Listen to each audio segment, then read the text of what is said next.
Welcome to the Science of Tree Felling series. In this video, we're going to talk about making a felling notch.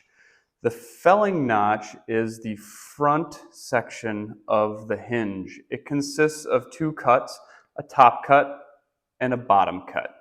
There's three basic felling notches that we will talk about in this video, and a little bit about how to aim and the applications of each of them. So we will start off with the three types of felling notches. There is the Humboldt notch, the conventional notch, and the open notch. And the differentiation between those three is in relation to the openness of the angle associated with the cuts being made and the orientation. A Humboldt notch is designed as a open face and or a conventional notch, but upside down. This is the orientation of a Humboldt notch. The Humboldt notch was developed in Humboldt County, and it was designed for a couple of reasons.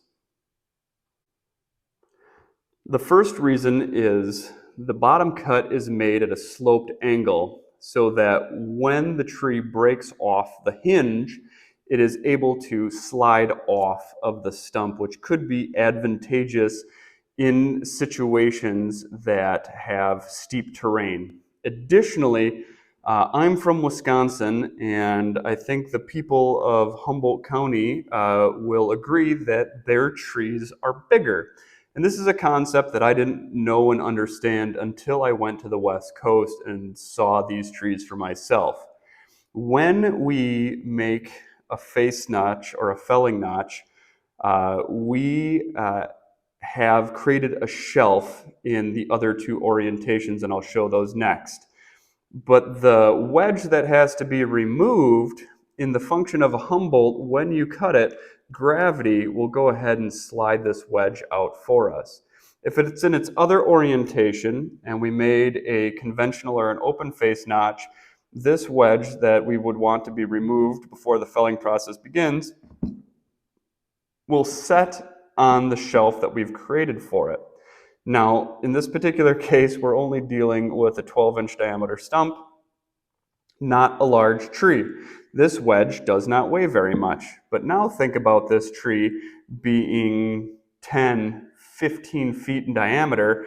This wedge that we're removing is going to be extremely large and heavy, and to cut and remove that out of this face notch became exceedingly difficult. So by just flipping the orientation of the stump around and the cut of it, now gravity will go ahead and release that. And this is what a Humboldt notch looks like. I will say additionally, the Humboldt notch is a good notch that's actually used quite a bit in arboriculture, with arborists working aloft with top handle saws. Because of the orientation of the top handle saw and the safety measure to always cut below your shoulders, a Humboldt notch tends to be a more ergonomic fashion for people working aloft to make notches when they're trying to steer or cause direction to the fell of a stem or branch. So the Humboldt has applications well aloft too, and we're thankful for it. The two other orientations look similar to this, whether it's conventional or open face. And the only difference between a conventional and an open face notch is the angle associated with the two cuts, our top cut and our bottom cut. A conventional notch is going to be 45 degrees or less, and an open face notch is going to be 45 degrees or greater. We aim towards around 70 degrees of open face when we're making an open face cut. Now, we'll start with this top cut. And in a previous video, I talked about angles and balances of the saw. And so I said that if you grab in the corner of your chainsaw, front handle, the balance and the angle associated with this grip is going to give you that 70 degrees automatically. So basically, just by hanging onto the saw in the proper location here is going to, by the own nature of the saw, give you the appropriate angle for the cut. So I can grab the saw and I can drive it in and make that 70-degree angle. Now, why would I want a larger angle versus a shorter angle? Open face notches are preferred notches now, and one of the reasons is what I call degrees of movement, degrees of control. And we can control the tree as long as the standing tree is attached to the stump. That is a function of the hinge, and we'll talk about that next. But as long as the hinge is intact, we have control over the tree. When the hinge breaks, we no longer have control over the tree. And the hinge works in a felling operation when the tree is bending and coming down towards our direction of fell. That hinge fiber remains and bends until the top notch that we made meets the bottom notch. And when that face closes and the top and bottom meet, and that is when the hinge is severed and breaks off. So if I have 70 degrees of face notch removed, I can effectively know that as this tree is moving down towards the target, the hinge is working and I have control of this tree until that closes. Now this angle right here that remains is almost the tree on the ground. When that hinge closes, I have no control over the tree. Gravity will do what it wants to do. But when the tree only has a few feet above the ground or maybe is touching the ground, at that point in time, gravity can't really do too many weird things to it because it's already almost on the ground. Now, the more degrees I reduce in making this face notch, such as a conventional notch, or at 45 degrees or less, means the less degrees of control or less degrees of movement that I have during this felling operation. So now think, if I only cut a 45-degree notch in this, I only get 45 degrees worth of movement before the top and bottom face meet. My hinge breaks, and now where is my tree? My tree's still quite a ways up in the air, and it can do some weird things on the way down. So once that hinge is released, gravity is going to take hold, and it will dictate where the tree grows. So it makes sense as a function of control and safety. The wider the notch you can make, the more control, the more distance this tree gets to have before our top and bottom faces meet and we break our hinge. So we know how to set our angle on our top cut. Our top cut is also going to define the direction that we're felling our tree. And again, in a previous video, we talked about leans and how to overcome leans. And one of the leans that we're concerned with is right-left lean.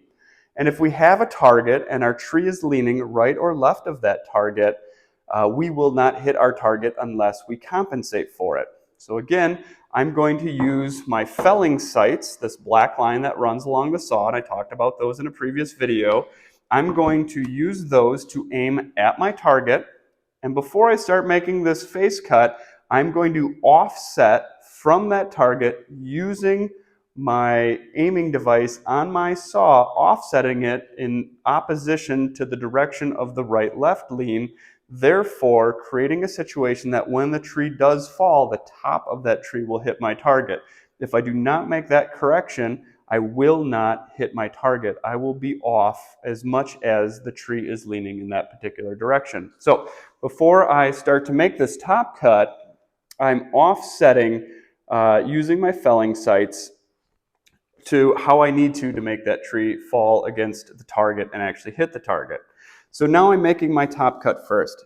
You have two options. You can make your top cut first or you can make your bottom cut first. I've seen people do it both ways and I've seen them do it both ways very well. However, I will tell you that my preferred method, and I can argue this being the better of the two methods, is to make your top cut first. And the reason being, after you have the kerf that's created by that top cut, you have a window as an operator to be able to see through the tree. So now I can see where I am located on the tree on this side, and I can look through this kerf and see where any object is on that far side, including the tip of my bar.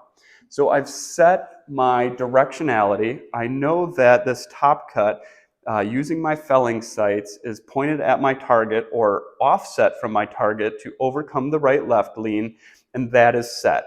I'm going to drive this down until I open up approximately 80% of the overall diameter of this tree. So I'm looking for something that's not the entire diameter, which means that I'm not pushed into the tree halfway or greater. And this is an odd-shaped tree. If it's a circle, you can actually manage getting that opened up 80% the diameter, going far less into this tree. If it was perfectly round, which this one is not, and you want to remain into the sapwood or the flexible fibers as a function of setting your hinge to the best of your ability, and that's going to help that out. But you want to have this hinge width, and again, the top and the bottom cuts together identify the front portion of your hinge. You want to have that nice and wide, 80% the overall diameter as you're looking at the face. So we'll keep driving this down until I know that I've opened up 80% of the diameter as a function of the wood being shown and displayed on the face. Once I've made that cut, now I can start with the bottom cut. Again, the power of coming down first is that as I'm making that bottom cut with the bar coming in, as a feller, from this side of the tree, I can see that bar through the kerf or through the hole that I've created with my top cut. I can see the bar come around and I can see the tip of the bar through the tree. I can see on the other side. And when I see the tip of that bar, I know that it has met the location on this far side. And in doing so, then, I can match up my top and bottom cuts. The location at which we match our top and bottom cuts is called the apex of the cut. The apex of the cut must be clean, which means when my top cut comes down and my bottom cut comes together, these two locations must meet all the way across the face. The amount of error that I allow is no more than 1 chain's width worth of error. And that is much, much more difficult to do if you come from the bottom first and you try to match an angled cut from the top. A lot of times I see people having to come back in, they miss, they have to adjust, and it's just a mess. So you're aiming and cutting down first, you're opening up a window, and then you're making that bottom cut. If you are making that bottom cut first, and or when you are making the bottom cut, where you can still use your aiming device on your saw. You can still use these felling sights. So wherever you're aiming, let's say it's a perfectly straight up and down tree and you have no right-left lean, and you're aiming at your target. You aim at your target using your felling sights, making the top cut. If you aim at your target using the felling sights, making your bottom cut, you will know that these two cuts are coming together squarely.